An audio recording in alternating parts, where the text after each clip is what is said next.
Hello, this is Joe Pryor, the virtual real estate team in Oklahoma, where we do new construction in Oklahoma City and Tulsa for real estate investors. This may seem like a strange topic, but I want to talk about the national debt, and I want to talk about it in the way that it relates to the future of real estate, among other things. You know, the last time we had a surplus was with Bill Clinton when he was president, because it was a pay-as-you-go system.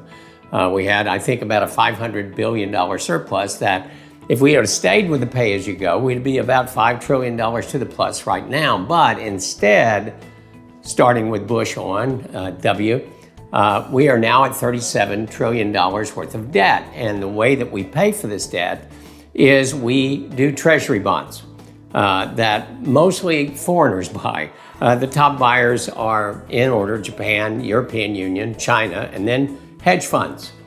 And if you got to float a lot of bonds in order to support and pay for the economy, then you got to do higher and higher yields. So for instance, right now, we are at $900 billion a year, just paying debt service alone. That's not reducing the debt, that's just debt service at this moment. Now, they just passed this bill, this spending bill, and it is estimated that over a 10-year period of time, that's going to increase the deficit $3 trillion. So now we're at 40 if we don't do any reduction. But it doesn't stop there.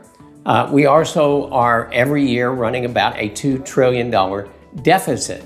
So in 10 years, that's another $20 million. So now we're at trillion, that we're at $60 trillion in 10 years in terms of a national debt. And guess what? These countries, these entities are not going to just sell out because, let's destroy America because they destroy themselves. But going forward, we have to have someone pay for our stuff, for our debt that we're accumulating. And the problem is the bigger the debt, the more bonds you have to give out.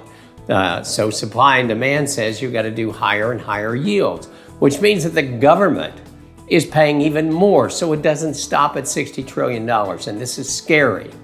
I have a grand nephew, brilliant kid, and I'm worried about him in 10 years. He'll be 26 years old. What kind of a world is he going to be living in? What is going to be interest rates at that time? It's a very scary proposition.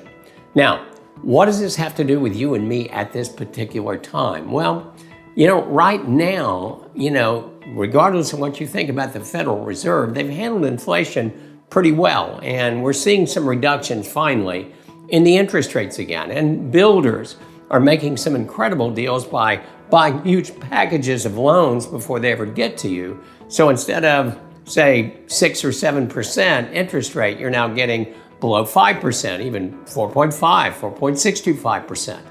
And so what I'm saying is this is going to go away. And one of the big reasons it's going to go away is because our debt increases dramatically every year, and that means higher interest rates. You can say whatever you want to about inflation, tariffs, immigration, whatever it happens to be, that's a topic you're interested in. But right now, what we have to be worried about is national debt. I recommend investors really look and locking in a 30-year a 30-year mortgage rate now, because it's going to go away in terms of the rates that you're getting today. It is not time to wait. I think this year, next year, that's our window before we start seeing rates possibly going back up, and it is tied to the national debt.